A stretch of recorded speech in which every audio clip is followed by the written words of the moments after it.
Our work is the presentation of our capabilities. So hello guys, let's continue again. Let's understand statistics module in Python. We already know about the math module in Python and we know how powerful it is. Statistics is also a part of mathematics, and to do statistics related work we have to use third-party modules in Python. But in Python 3.4 a built-in module named statistics was released.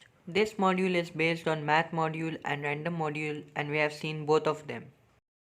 This module is helpful in calculating the mathematical statistics of a given data or for performing scientific based or graph based calculations.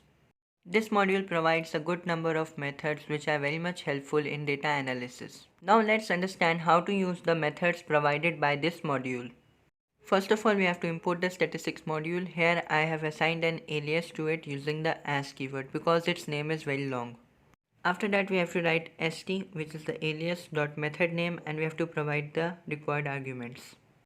A very quick example for finding the mean, we have to write st.mean and we have to provide the required arguments. Now let's go for a hands-on practical. First of all, start the Python REPL by giving the command python. So let's import the statistics module using the import keyword. Its name is very long, so we have to use the alias, and for that we have to use the as keyword in Python. So here we can see that I have written import statistics as st. A very quick question, can I write anything else instead of st? If you know the answer, then do comment and let me know. So I will be calling the dir function on st. So for that I have to write dir, and in parentheses I have to provide st, which is the alias for the module. So here we can see that it provides a lots of things, and apart from that we can also see something from the math module and the random module. So now let's check what is inside its module docstring, and for that we have to write st._doc_.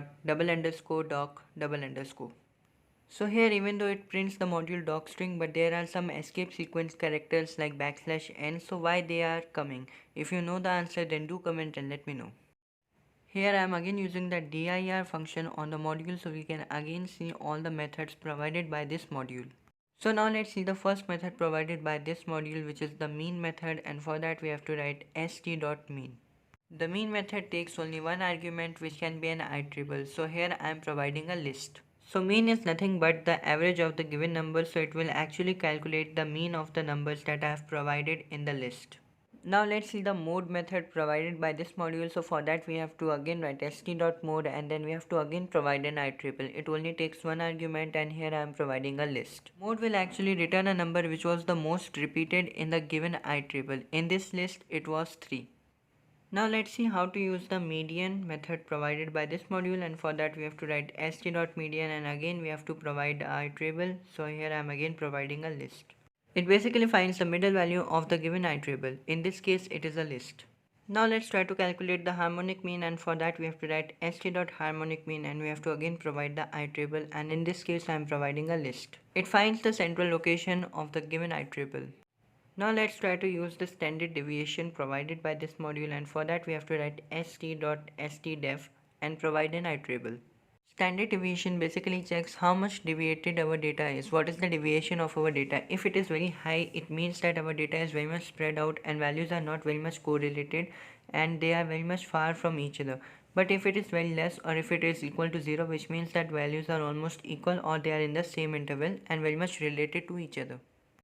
In the first example, I have kept all the values as 1 in the list, so it shows 0 deviation because all the values are same here.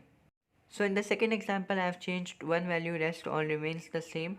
So here the deviation will be very less and it shows that the values are still related to each other. In this example, I have taken both types of values, which is small values as well as large values, and in this case the standard deviation will be very high because the values are very much apart from each other, which means the data is very much spread out. We know that this module is built around the math module and the random module, so if we want to access anything from the math module, we can directly use st.mat.tow, or the method or the thing that we want to access in the math module. Similarly, if we want to access anything from the random module, we can directly write st.random.method name. So here I am giving st.random.random method and it will work perfectly fine. A very small task for everyone: try to make a calculator or a scientific calculator using this module as well as the math module. Hope that everyone has got some knowledge from this video, and if you have any doubts then do comment and let me know. So that's all for today. My new video will be uploaded soon. Thank you.